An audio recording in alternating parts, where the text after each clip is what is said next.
Oray sino nga mabalin nga mayat nga mangpa-screen ti bagbagida, welcome da. Yung priority tayo dagiti dadtoy GROs dagitoy dadtoy barangay 1 Discolandia so dati may nga mabenepisyaran ka dagitoy nga wakin dagitoy LGBTQ nga kwa. Kayat da nga ipa-check ti HIV status da, welcome da. Amin dagitoy dagiti GROs ditoy Discolandia ti barangay. When kinaham mo lang nga dagitoy ti panakakuha da mamon-monitor damat every 2 to 3 months nga kwa ma-check up da. Ano pinapagpayso ng dok nga da ka na dagiti suwag man nga na-infeksyon nga dagiti dagiti GROs? Diyan mo, awang pa mo result nga may din pakita ka na kadagitoy nga activity da.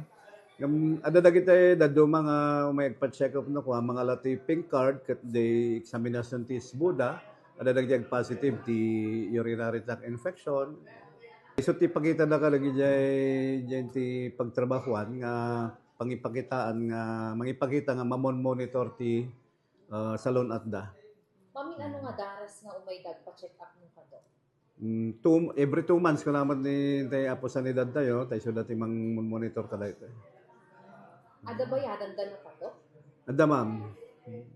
Yung kaso man nga dagiti madugtaran nga nagka-infection anamat no kay ti tay isang first aid nga. Ada dagiti agas nga i-provide tayo nga para UTI, ngam dati ada nga dati syphilis nga kwa.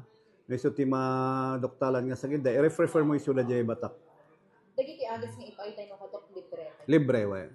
Naman na i-advise mi nga tumarla pa lang ti agas sa agpa-check up dan to manen no clear dan ikan minto man isu dati clearance.